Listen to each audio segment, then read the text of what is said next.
Baik, Assalamualaikum warahmatullahi wabarakatuh. Kita akan melanjutkan materi yang ketujuh dari fisika 2, yaitu hukum Biot-Savart. Hukum Biot-Savart ini masih satu bagian dari medan magnet. Oke. Jadi, medan magnet dari aliran listrik itu ditemukan oleh Ørsted. Dia menyatakan bahwa arus listrik yang mengalir pada sebuah penghantar dapat menghasilkan efek-efek magnetik. Fenomena ini dapat ditunjukkan dengan melihat adanya penyimpangan arah jarum kompas bila didekatkan pada penghantar berarus. Nah, untuk arah medan magnet, akibat arus listrik dapat ditentukan dengan menggunakan aturan tangan kanan. Arah arus ditunjukkan dengan mengarah perputaran, lalu arah ke atas ya. Lalu perputaran 4 jari, ini 4 ya, menunjukkan ke arah medan magnet yang dihasilkan. Medan magnetnya ke kanan. Ini untuk arus ke atas. Bagaimana arus ke bawah? Dia akan berlawanan. Kiri ya. Nah, arah medan magnet di sekitar batangan berarah menuju utara dan menuju selatan. Oke. Hukum Biot-Savart itu dinyatakan oleh James Baptiste Biot dan Felix Savart. Jadi Biot-Savart itu bukan satu orang, melainkan 2 orang yang menemukan fenomena arus listrik yang dapat menghasilkan medan magnet. Hukum Biot-Savart sendiri ini digunakan untuk menghitung medan magnet yang ditimbulkan oleh arus listrik. Contoh seperti kawat yang panjang, yang dimana L dan diarus listrik I. Bagaimana menentukan medan magnet di titik P. Jadi untuk penentuan itu kita bisa menggunakan rumus ini. Ini untuk kawat panjang ya. dB UI U0I per 4I dL kali perkadensian R per R kuadrat. Dengan R itu adalah arah vektor perpindahan dari dN ke V. Dan U0 adalah tetapan permeabilitas dalam ruang hampa. Dan nilainya itu 4pi dikali 10 pangkat 7 A per M. Lalu hukum Biot-Savart untuk arah medan magnet di P1 dapat ditentukan dengan aturan tangan kanan, yaitu masuk bidang gambar. Nah, jika masuk kan seperti ini berarti.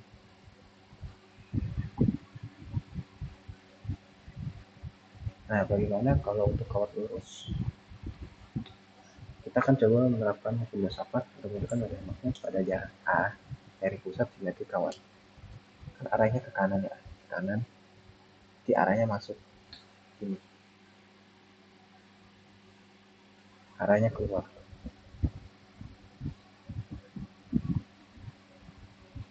Jadi untuk angka penyelesaiannya itu kita buat sumbu koordinat untuk membantu perhitungan. Sumbu X itu ke kanan dan sumbu Y-nya itu ke atas. Ini pusat koordinatnya 0 tepat di bawah titik P. Pas. Lalu kawat berarus itu tersusun di atas elemen kecil dl dengan mengarah ke kanan searah I, karena dl searah SB X, maka dl sama dengan dx. Nah, bagaimana kalau kawat lurus berarus? Untuk kawat lurus berarus sendiri itu bisa menghitung menggunakan ini, perhitungan ini. B sama dengan mu0I per 2 pi A Tesla.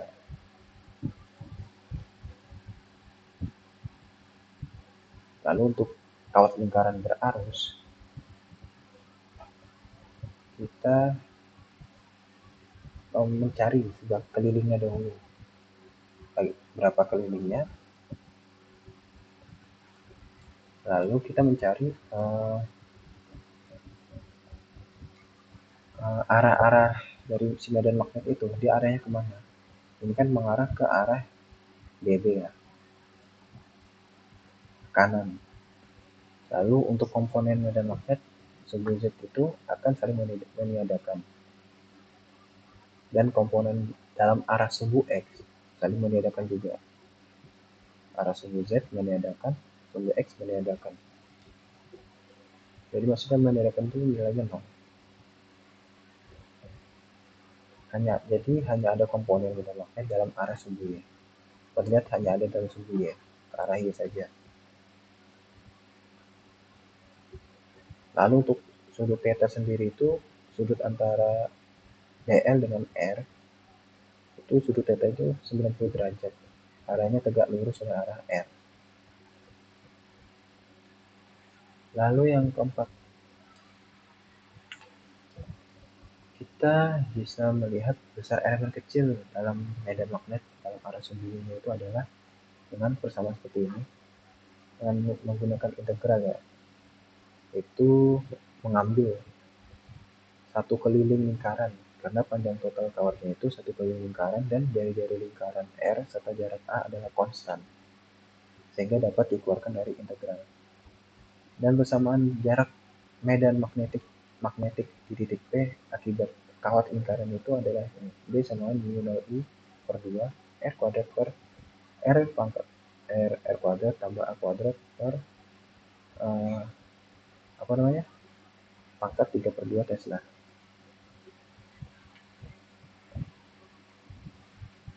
Lalu untuk kawat lingkaran berarus sendiri,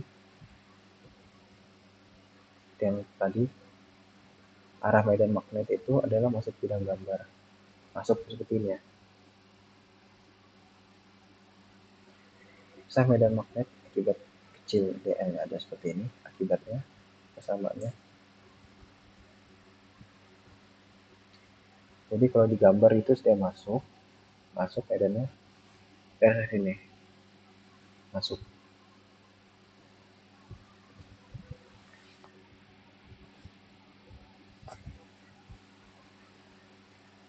Lalu dapat dilihat gaya Lorentz dari hukum Biot-Savart sendiri. Contoh kan tadi ada naik dan turun. Dua buah kawat yang masing-masing sangat panjang. Kawat masing-masing itu sangat panjang. Kawat pertama diberi arus 2A, kawat kedua diberi arus 3 ampere. Hitung gaya Lorentz-nya persatuan panjang. Jadi yang pertama itu kita menghitung ini dahulu. I2 dahulu, baru ke I1. Bagaimana dengan rumus ini? FL sama dengan I2 kali B21. Jadi pada kawat 2, medan magnet yang bekerja pada kawat 1 itu adalah keluar. Jadi ini masuk, ini keluar. Ini masuk, ini keluar, sama-sama. Dengan aturan tangan kanan, ke bawah masuk, ke atas keluar.